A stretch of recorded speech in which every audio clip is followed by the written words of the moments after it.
Perkenalkan, nama saya Nilamdian Cahyani dengan NPM 22410097.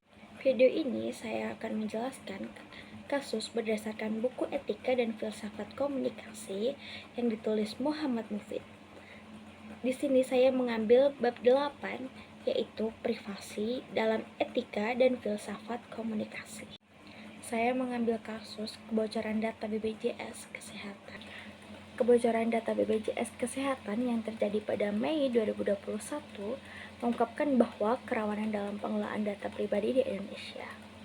Data pribadi sekitar 279 juta penduduk, termasuk informasi sensitif seperti nama, nomor, dan alamat, dan dapat diperjualbelikan di forum hacker dan run forum.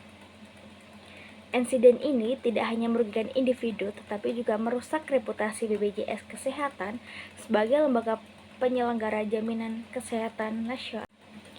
Jenis pelanggaran privasi pada kasus ini termasuk penjual belian data pribadi dan akses tidak sah. Jual beli data pribadi seringkali melibatkan pihak ketiga yang tidak memiliki izin untuk mengakses informasi.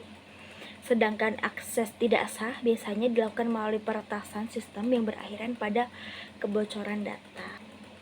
Nilai privasi sangatlah penting dalam masyarakat modern. Setiap individu berhak mengontrol informasi pribadi mereka dan menentukan siapa yang dapat mengakses. Kebocoran data BPJS Kesehatan menimbulkan rasa ketidakamanan di kalangan masyarakat penggunanya, yang seharusnya merasa terlindungi oleh sistem kesehatan nasional. Nilai moral dalam perlindungan privasi menuntut lembaga untuk bertindak dengan integritas dan tanggung jawab.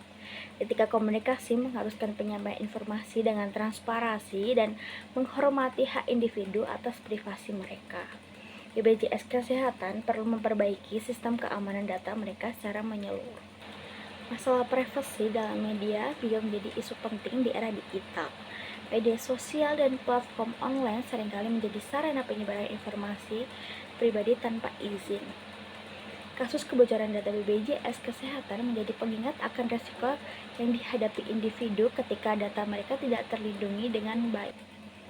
Kedepannya, peraturan hukum perlindungan data pribadi di Indonesia seperti Undang-Undang Perlindungan Data Pribadi atau UU PDP tahun 2022 harus ditegakkan secara ketat untuk mencegah pelanggaran serupa di masa depan.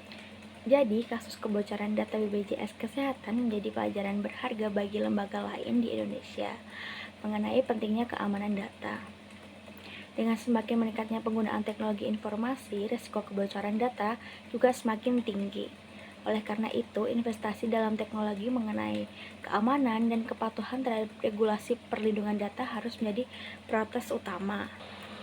Upaya kolektif ini akan membantu mencegah terulangnya kejadian serupa dan membantu mengembalikan kepercayaan masyarakat terhadap sistem kesehatan nasional. Sekian dari saya. Wassalamualaikum warahmatullahi wabarakatuh.